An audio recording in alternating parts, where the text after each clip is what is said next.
নমস্কার বন্ধুরা, বাঙালি রান্নায় সকলকে স্বাগত জানাই। আজ আবারও চলে এসেছি নতুন একটি ভিডিও নিয়ে। পুরো ভিডিওটা আপনারা দেখতে থাকুন, আশা করি আপনাদের ভালো লাগবে।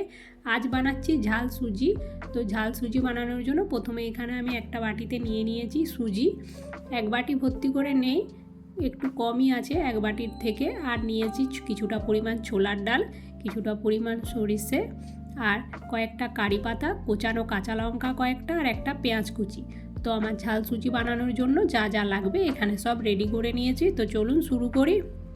তো প্রথমে আমি গ্যাসটা জ্বেলে নিই, এরপর একটা ফ্রাই প্যান বসিয়ে দিলাম। গ্যাসের ফ্লেমটা লো টু মিডিয়ামে রাখতে হবে। এরপর এখানে আমি দিয়ে দিচ্ছি সাদা তেল, ওই 2 চামচের মতো দিলাম। তেল গরম হয়ে গেছে, এখানে দিয়ে দিচ্ছি হাফ চামচের মতো সরষে, আর দিয়ে দিচ্ছি কারি পাতা,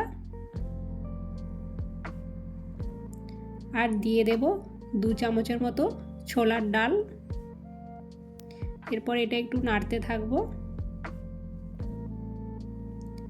1-2 মিনিট। এইভাবে একটু নাড়াচাড়া করে নিতে হবে প্রথমে। এরপর এটা ভাজা হয়ে এলে এতে দিয়ে দিতে হবে কোচানো পেঁয়াজ। তো পেঁয়াজটা এখন আমি দিয়ে দিচ্ছি। পেঁয়াজটা হালকা করে একটু নাড়াচাড়া করে নিতে হবে। নাড়াচাড়া করে নেওয়ার পর এতে দিয়ে দিতে হবে ঝালের জন্য কাঁচা লঙ্কা কুচি। এখানে কাঁচা লঙ্কার পরিমাণটা আপনারা কম বেশি দিতেই পারেন। যদি কম ঝাল খান তাহলে কাঁচা লঙ্কাটা একটু কম করে দেবেন, আর বেশি পছন্দ করলে ঝাল খেতে তাহলে সেক্ষেত্রে কাঁচা লঙ্কাটা একটু বেশি করেই দেবেন, ভালো লাগবে। আর দিয়ে দিলাম স্বাদ মতো লবণ। সব দিয়ে ভালো করে একটু নাড়াচাড়া করে নিলাম। এরপর এতে দিয়ে দিতে হবে সুজি।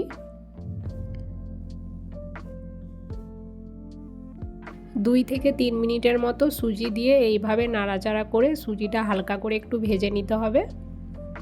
এইভাবে সুজি বানালে দারুণ লাগে খেতে।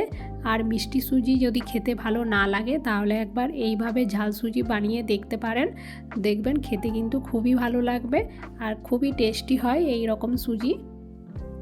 তো আমি এখানে সুজিটা হালকা করে একটু ভেজে নিয়েছি। এরপর এতে দিয়ে দেব জল। জলটা কিন্তু খুব বেশি দেওয়া চলবে না, কম করেই দিতে হবে। যে বাটির মাপ করে আমি সুজি দিয়েছিলাম ওই বাটির মাপ করে আমি 1 বাটি এখানে জল দিলাম। জল দেওয়ার পর বেশ ভালো করে এটা নাড়াচাড়া করতে হবে, একটু ঝরঝরে হবে। তো এইভাবে খুন্তি দিয়ে একটু ভেঙে দিতে হবে।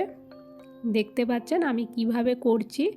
এইভাবে নাড়াচাড়া করতে থাকবেন, দেখবেন খুব সহজেই সুজিটা ঝরঝরে হয়ে আসবে। তো এখন কিন্তু আমি নাড়াচাড়া করার পর দেখুন সুজিটা কিন্তু অনেকটাই ঝরঝরে হয়ে এসছে আগের থেকে।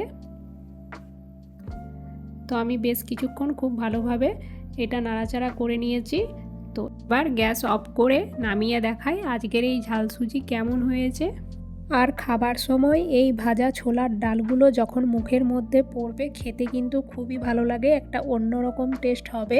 আর এই ঝাল সুজি খেতে যতটাই টেস্টি ততটাই কিন্তু কম টাইমের মধ্যে হয়ে যায়।